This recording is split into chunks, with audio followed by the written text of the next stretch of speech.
Tia thi no pu nun na nun no pu chim le puang ding mi thong tha bia ka nge Giêsu Christ dot na kong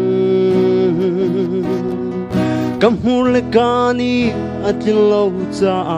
lung du in dot na kong ka chim kho lo chu cha ka chap to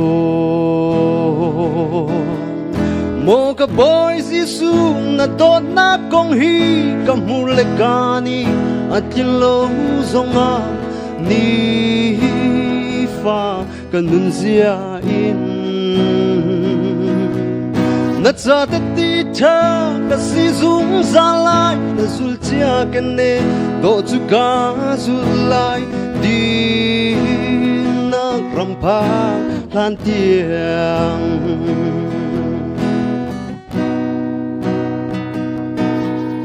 min nung phim nang ni mi nung a theng lo mi nung thiam nang ni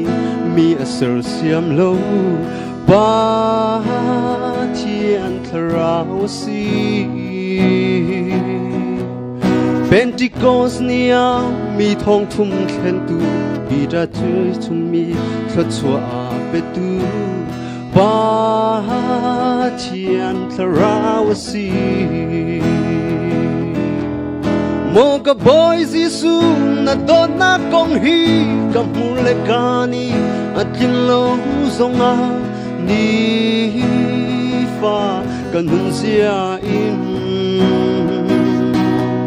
na cha te te tha ka si zung za lai na zul chia ke ne do chu ka zul lai di na ram pa than tiang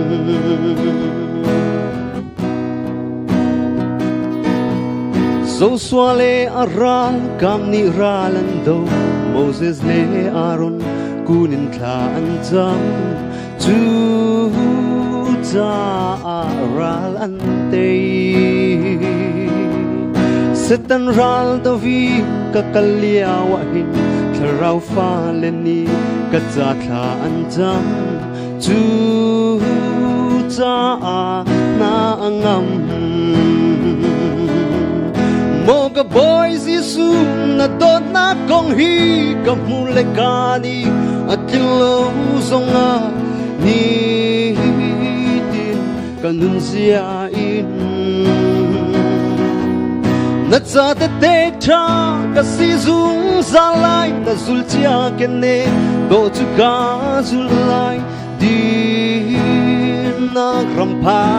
lan tiang mo ka boy Giêsu na dot na kong hi kam hu le ka ni atin lo zonga ni fa ka nun zia in na cha te te tha ka si zung za lai na zul chia ke ne do chu ka zul lai di na ram pa than tiang